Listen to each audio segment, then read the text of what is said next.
Michael Harris faced an outrageous injustice when fake HOA officers tried to seize his beloved boat without any legal right. Led by the cunning and manipulative Randy, these imposters aimed to intimidate and control the peaceful Fort Lake community for their own gain. But Michael's quick thinking and refusal to back down brought the Coast Guard crashing into their scheme, turning the tables completely. Just wait until you hear how this intense showdown unfolded, and why justice, in the end, claimed its rightful victory. Michael Harris had always found peace in the quiet rhythms of Fort Lake, a small coastal town where everyone knew each other and life moved at a gentle pace. On that particular morning, the sun was just beginning to peek over the horizon, casting a warm golden light on the calm water. Michael was looking forward to a day on his boat, his pride and joy, a classic wooden vessel that had been passed down from his father, who had taught him everything about sailing and respect for the sea.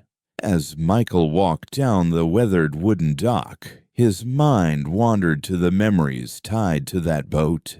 The countless hours spent fishing with his dad, the calm sunsets, the storms weathered side by side. It was more than just a boat. It was a symbol of family, heritage, and freedom. But when he reached the end of the dock, the peaceful morning shattered like glass. Right there, attached to the cleats of his boat, stood two men dressed in what appeared to be official HOA officer uniforms. Their badges gleamed under the sunlight, but something about their presence felt wrong to Michael immediately. They were in the middle of trying to unhook the boat from the dock, their hands firm on the ropes, their faces set with an unsettling determination. Michael's steps faltered. His heart jumped in confusion and growing dread. He called out, "Hey, what are you doing? You don't have permission to touch my boat." One of the men turned, flashing a badge that looked official, but seemed strangely unfamiliar. "Sir, this is an official action by the Homeowners Association. Your boat is being seized due to violations of community rules." Michael's mind raced. "Seized? That can't be. I've never received any notice. This is my property, and there's no court order or legal paperwork here." His voice grew firmer, but a cold knot was forming in his stomach. The men exchanged a glance, and one replied, "We have orders to enforce compliance. If you don't cooperate, fines will be imposed, and your boat may be confiscated." Shock and disbelief flooded Michael. He couldn't believe what he was hearing. These men were threatening to take away something so precious to him without due process, without warning. His thoughts flashed to the countless weekends spent repairing and polishing the boat, the stories his father had shared about this very vessel. How could anyone justify such an act? Michael tried to reason with them, asking for proof, for proper documentation. But the men stayed cold and insistent. The more he pressed, the more their tone hardened. It was as if they were hiding something, and the weight of that suspicion made Michael's chest tighten. Around him, the gentle sounds of the water lapping against the dock seemed distant, overshadowed by the rising tension. Michael's neighbors, alerted by the raised voices, started to gather nearby, their faces a mix of confusion and concern. Everyone knew Michael and his boat. This didn't feel right to any of them. In that moment, Michael felt a surge of emotions: fear for the safety of his property, anger at the blatant disrespect, and deep sadness over the threat to something that carried so much personal history. His mind flicked between hope and worry. Hope that this was a misunderstanding, and worry that it might spiral into something worse. He looked at the men once more, their stern faces unyielding, and realized he was facing not just a simple dispute, but a challenge that threatened to disrupt the peaceful life he'd built here. His boat, his family legacy, was at risk. The morning sun continued to rise, casting long shadows across the dock. But for Michael, time seemed to freeze in that moment of shock, the calm of Fort Lake giving way to uncertainty and the looming struggle ahead. Michael's voice was calm but firm as he tried once more to explain the truth. "You have no authority to do this. There's no court order, no official notice. You're acting illegally." But the men before him didn't seem interested in reason. Instead, their smirks deepened, as if they were enjoying the power they wielded over him. The taller one, clearly the leader, stepped forward. His name was Randy, a name Michael had heard whispered among the neighbors with suspicion, but had never confronted directly until now. Randy's eyes held a cold calculation, the kind that came from years of exploiting people's fears and bending rules for personal gain. He didn't just want the boat, he wanted control. "Give me the keys," Randy demanded, voice low but commanding, as if this was all perfectly normal, as if Michael's protests were meaningless noise. Michael's heart pounded in disbelief. How could these imposters stand there, making threats and trying to seize what was rightfully his, as if they owned the place? But it was more than just a physical threat to his boat. It was an attack on his sense of safety, on the community he loved, on the memories tied to every inch of that vessel. Around them, the neighbors had gathered, their faces a mixture of confusion and growing alarm. Whispers spread quickly, questions about who these men really were, why they had suddenly appeared, and how they had convinced some people in the neighborhood to fall in line. Rumors had circulated about these officers before, but no one expected them to come so brazenly to someone like Michael.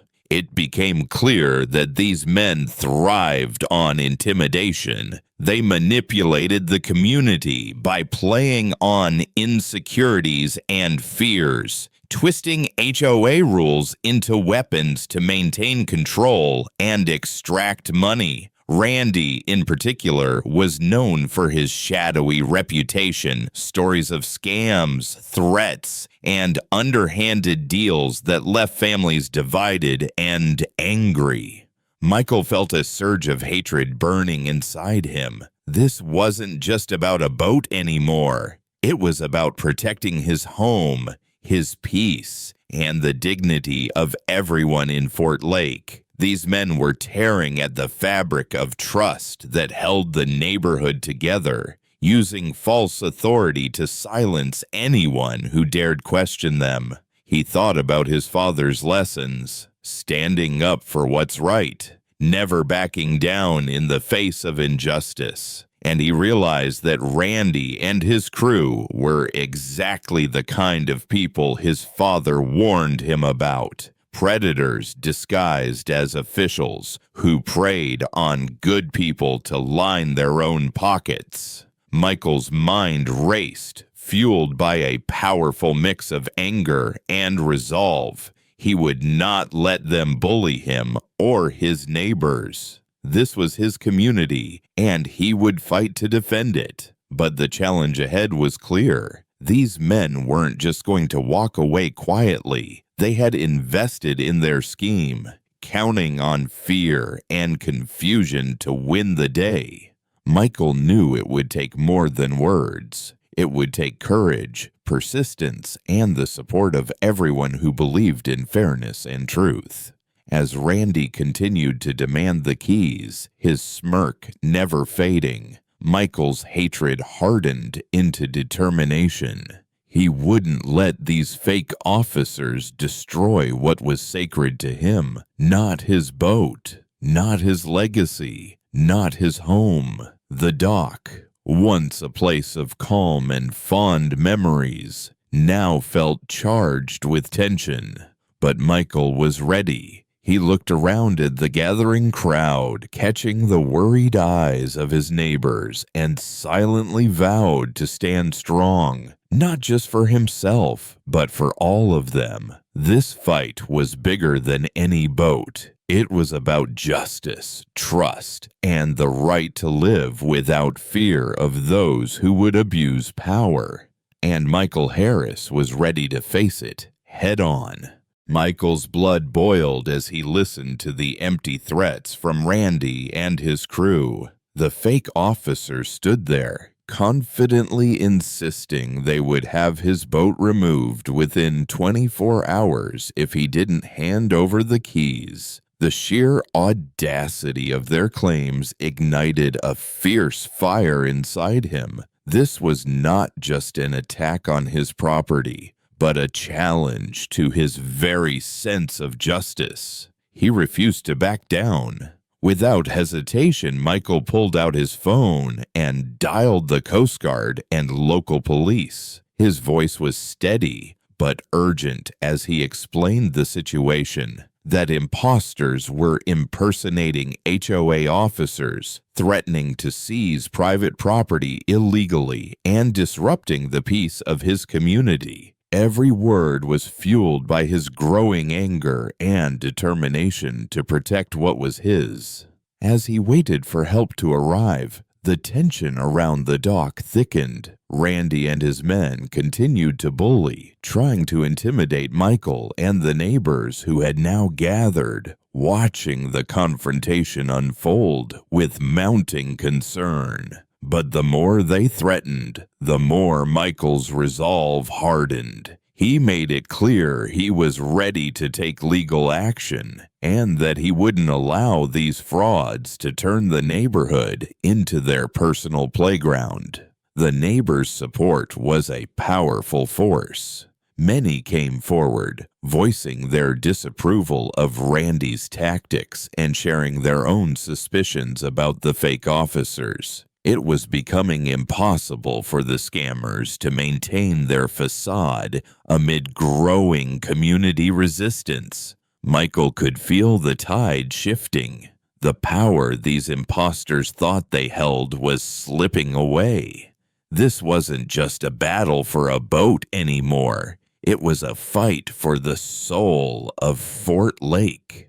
Every time Randy tried to press his advantage, Michael countered with facts and the promise of consequences. The legal system was on his side, and the threat of being caught in their deception loomed over the scammers like a dark cloud. Michael's anger, once simmering, now boiled over into a fierce determination to protect not only his own property, but the peace and safety of his entire community. Then, just as the imposters threatened to make good on their promises, a familiar sound broke through the tension. The Coast Guard had arrived. Michael's heart surged with relief and vindication. Uniformed officers stepped onto the dock, authoritative and unyielding, immediately assessing the situation with sharp eyes and no patience for deception. The Coast Guard quickly identified Randy and his men for what they were: frauds and imposters with no legal right to enforce any kind of seizure. With firm but professional language, the Coast Guard ordered Randy and his crew to leave the property immediately. There was no room for argument or delay. The scammers, caught off guard and stripped of their false authority, had no choice but to retreat. As they were escorted off the dock, Michael's anger slowly began to settle, replaced by a deep sense of justice served. The boat remained safe, untouched by the hands of those who sought to take it by force. But more importantly, the community had stood together against intimidation and false authority. Michael looked around at the faces of his neighbors, seeing gratitude and newfound confidence reflected in their eyes. This moment wasn't just a personal victory. It was a turning point for Fort Lake. The anger that had driven him to act had become a catalyst for change. Michael realized that standing up wasn't just about protecting a boat. It was about defending what was right and refusing to let fear dictate the lives of honest people. That day on the quiet shores of Fort Lake, a message was sent loud and clear. Justice would not be compromised, and deception would not be tolerated. Michael Harris, once shaken and threatened, had become a symbol of resilience and strength. A man who turned anger into action, and in doing so, preserved the heart of his community. Michael stood quietly by his boat, the cool breeze off the water gently ruffling his hair as the sun began to dip low over Fort Lake's horizon. After the whirlwind of chaos and confrontation, a profound sense of relief settled over him. His chest rose and fell deeply, each breath carrying away the tension that had gripped him just hours before. This moment was quiet, but it was filled with victory. The Coast Guard's presence had been more than just protection. It had been a clear and powerful statement. They didn't just defend Michael's rights. They sent a message to the entire community, a message that no one, no matter how bold or deceptive, could trample on the law and intimidate honest residents without consequence. Watching those officers ensure the scammers were removed and warned against returning left Michael with a newfound confidence in the power of standing up for what's right. He glanced down at his boat, a sturdy vessel named Legacy, a gift from his father and a symbol of cherished memories and family bonds. The sight of its safe tethered securely to the dock felt like a reassurance that not all was vulnerable in this world. Yet beneath the calm surface of the water and the peaceful neighborhood lay the reminder that real dangers often hide where you least expect them. Michael understood now, more than ever, that vigilance and knowledge were his strongest defenses. The ordeal had tested him, pushing him to the edge of frustration and anger. But it also strengthened his resolve. He realized that knowing your rights isn't just legal jargon. It's the armor that shields your life, your property, and your peace of mind. It's what transforms fear into action and helplessness into power. This wasn't just a battle over a boat. It was a stand for justice, fairness, and the dignity of every resident in Fort Lake. Neighbors who had watched from their porches or joined him in confrontation now came forward with words of support and gratitude. Their shared experience wove a tighter fabric of community, one built on mutual respect and vigilance. Michael's story quickly spread throughout the neighborhood, becoming a cautionary tale but also an inspiration. It reminded everyone that even in quiet towns, threats could emerge disguised as authority, but those threats could be met and defeated with courage and unity. Michael smiled softly as he recalled the moments of doubt he'd felt earlier that day. Fear had gripped him, yes, but it never lasted. Instead, it was replaced by clarity and determination. The weight of that battle wasn't just about preserving a piece of property. It was about reclaiming peace of mind and standing up against those who would abuse their power, real or imagined. The scammers had been given their well-deserved warning, their bluff called out by the law and community alike. The satisfaction wasn't just in seeing them leave, but in knowing that justice had truly prevailed. It was a quiet triumph, one not marked by loud celebrations, but by the steady assurance that the right thing had been done. As the last rays of sunlight shimmered over the water, Michael felt a deep sense of fulfillment. This chapter was closing, but its lessons would remain, a beacon for anyone who might face similar challenges in the future. His experience became a symbol of empowerment, a reminder to never allow fear or intimidation to steal what you hold dear. In that moment, standing at his dock, Michael Harris knew one undeniable truth. The strength to protect what matters comes not just from laws or authorities, but from the courage within each person to stand tall, speak up, and never let anyone mess with their life or property.